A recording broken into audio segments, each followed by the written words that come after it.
السلام عليكم.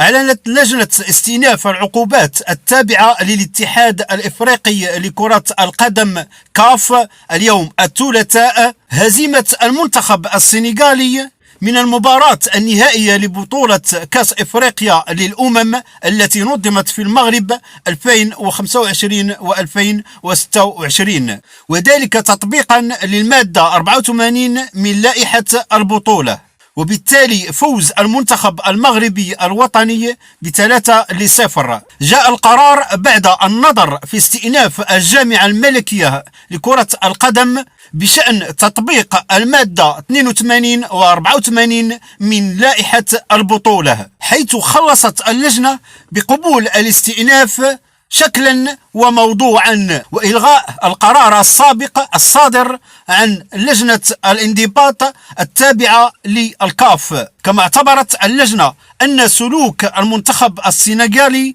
يندرج ضمن مخالفات المادتين 82 و 84، وأن الجامعة السنغالية لكرة القدم خرقت المادة 82 من اللائحة من خلال تصرف منتخبها ليتم إعلان فوز المنتخب المغربي لكرة القدم رسميا بعد انسحاب السنغال من نهائي الكاف مع رفض جميع المطالب الأخرى المقدمة.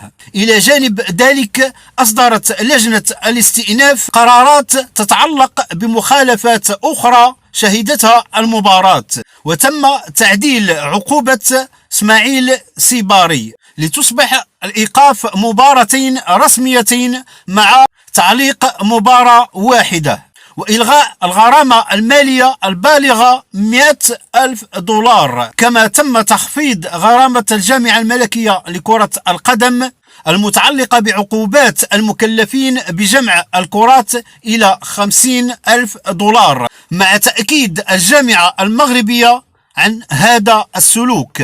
كما تم تأكيد الغرامة المفروضة على الجامعة المغربية بشأن الدخول إلى منطقة مراجعة الفار والبالغة $100,000، بينما تم تخفيض الغرامة المتعلقة بحادث الليزر إلى $10,000. وقد تم رفض جميع المطالب الأخرى المتعلقة بهذا الحادث. يا سلام، كان هذا الخبر المفاجئ الجميل والرائع إلى إخواننا المصريين والجزائريين بالخصوص. ديما مغرب، كاس إفريقيا للمغرب.